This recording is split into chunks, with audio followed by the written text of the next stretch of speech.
Ahwefo yenda twedi amponyankopɔ asese nenso ɔde akyɛyen amaya sanso edinhyiemu ɛwɔ fidiem ha senso ebiom aha egusa emergency Ghana TV so dani de nya meka se oba so na subscribe wa like na wa drop comment no so ɛwɔ comment section ho ɛde amma me negusa for me the story bi ebe fem ɛfa ye mami bi ɔde na we wosem ebe da MFK ɛwɔ Lawson FM so na asem ɔde ba ye ne se okweyi na eyase no abrantie bi eyere ekonya accident ema oba no eto nananom ewonsie no na kwan a na ebusuafo no edi bema no efa so no ena oye na adwen se eyie no obefa ho kania abrantie no ontua 10% impo na maame no ehye bo no odi so na ye maame no edi bepie mu a na o tiretire ni nsemu sesisi ade waye papa enu ne ho eniti no ohia ni sika ene update aba tanso ena story fufo nso etwa so ye mami bi ebepie mu ewo Lawson na ebusuafo na eyarwe ho semankasa na sema odi ba ye ne se okohu se ni ku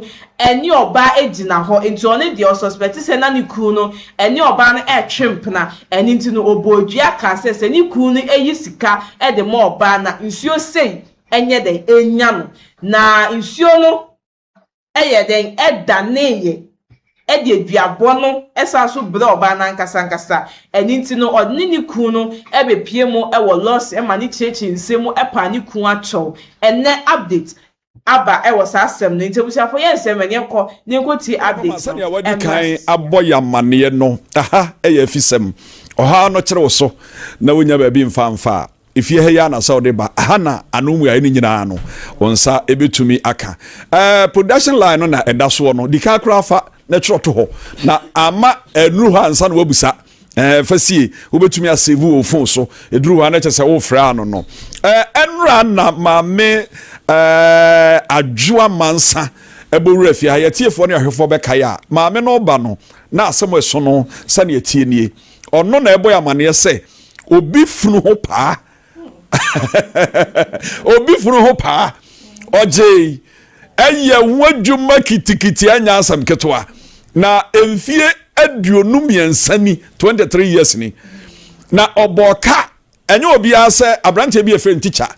ena ne yire ebewu ya na abusua se omompene ma abrante ne nko yeso waye na sede eno na maami adoye maame adwa mansa adoye maame ese efunu no nyame funu anyame busua ni na nso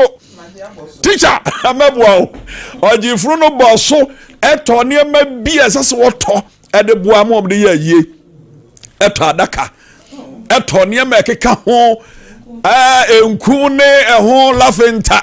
ene ade nyina no maame no toy na de ekowie nyina ne se oye we ma teacher she bose obeba betua ka ni nyina de ama no nanso teacher wie ye no eno ano no ohwe teacher hene ede ohu no ekai aye maami ka evie duonum yenso enafom na oye hu hwia enye yie no ene odi teacher eni teacher konta efre no kofi eba se manfrem pomma woni wabadwafo mo na mudi obi a oni bie asem emano entimomwa na monka asemi ma na asem beduru ha na ye hwe mu na na ese da bi sa konta kofi waje atum se wobetua sika de a na ye huru teacher de ya na ye kana wogitu mu no wobetua na manfrem pomma de ani ka wa asemi mu no se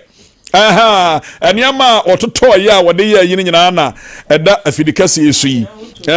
ototo toy adaka nyina mami toy na dia kwa wie ne se ye ne kofi kasa ye no ose obetua sika mu 5000 e de ama maame no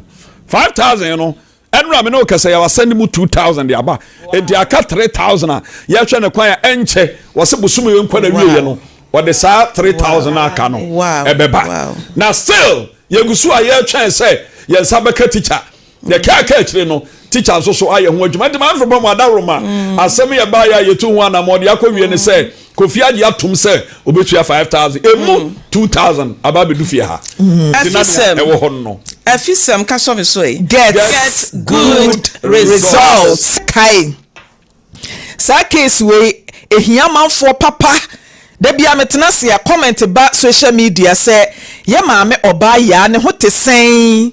ye maame ne ho tesen da bia metena se ya ena maame ne ho tesen na ene den ena esie mi hu na no pe me say wow mani agio ma me te say bacho be mike ne o te say ankopa do ma enra enti ya minya ye ne say ukodwo mu koton bayire bacho aye no kure yes no ukodwo mu koton bayire bacho be ko yeah hallelujah ma me na ye kama se apom te say Mama kasa o oba ya asabi o we yare a denden de kura na kasa e na won atowa ye de aseda e menya nkopɔ na na aba chichis bi wanu na kasa ne ente wonka se yare na te sen nkopɔ adome ye onte hwe wow da ya mesu nyina nya me adome jai mentio bacho da ya mesu nyina nkopɔ adome jai da ya wo so nyina e wo gina nsuo ho e na sei ni nyina akɔ abusua momra Lawson 96.3 e wo Facebook we na momra mehwe de awurade aye wo so kwade ansori bacho ko Pentecost ene anwum bi a mepagya bi anim to amansan merame we ye awurade nsa no ono ana jimio Yesu na jimio me say amansan merame we ye awurade nsa no ono ana jimio Yesu na jimio mi abosom ni abayifo asame ene ma dimi wo Yesu na jimio Yesu na jimio mi abosom ni abayifo asame ene ma dimi wo Yesu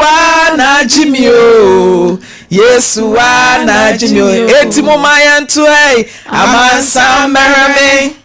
we yera sano ono na jimio Yesu na jimio obaya de radia ye ni nani da so ni ho e de na wo kan de meka se ba nshiramo rwade nyamo kase mo djuma nkoso mo rwade mo mfila do mo nko adom mo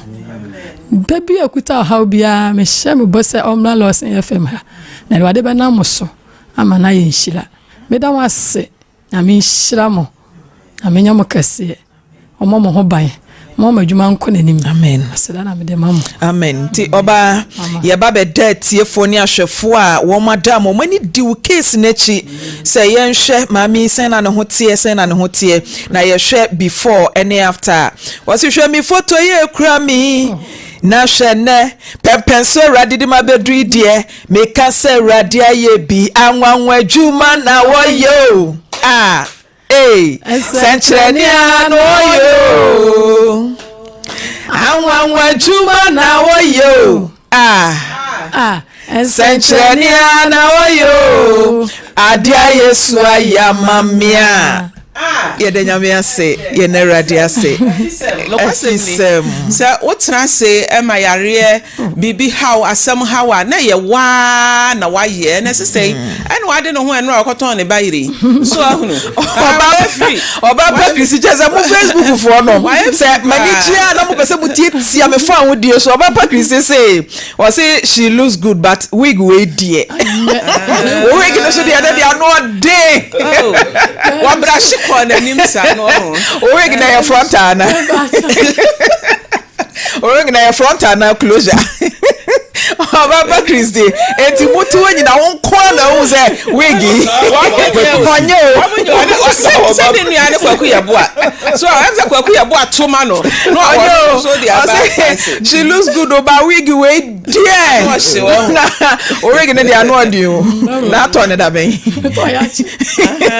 na be TV so no pia na no fronta sense wakana no kakra o wa fe e de radia se enti enuro na na dem a wo no sensan akoso a na ye na ewomu nso so na akọ hospital